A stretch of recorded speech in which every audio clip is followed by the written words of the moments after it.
اور یہ لوگ اللہ کے سوا ایسی چیزوں کی پرستش کرتے ہیں جو نہ ان کا کچھ بگاڑ ہی سکتی ہیں اور نہ کچھ بھلا ہی کر سکتی ہیں، اور کہتے ہیں کہ یہ اللہ کے پاس ہماری سفارش کرنے والے ہیں۔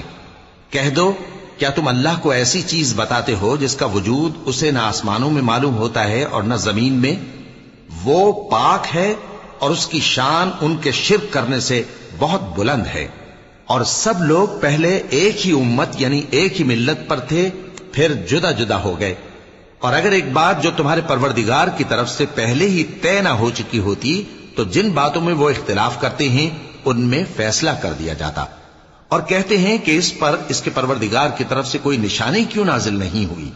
کہہ دو کہ غیب کا علم تو اللہ ہی کو ہے، سو تم انتظار کرو، میں بھی تمہارے ساتھ انتظار کرتا ہوں۔ اور جب ہم لوگوں کو تکلیف پہنچنے کے بعد اپنی رحمت سے آسائش کا مزہ چکھاتے ہیں تو وہ ہماری آیتوں میں ہیلے کرنے لگتے ہیں۔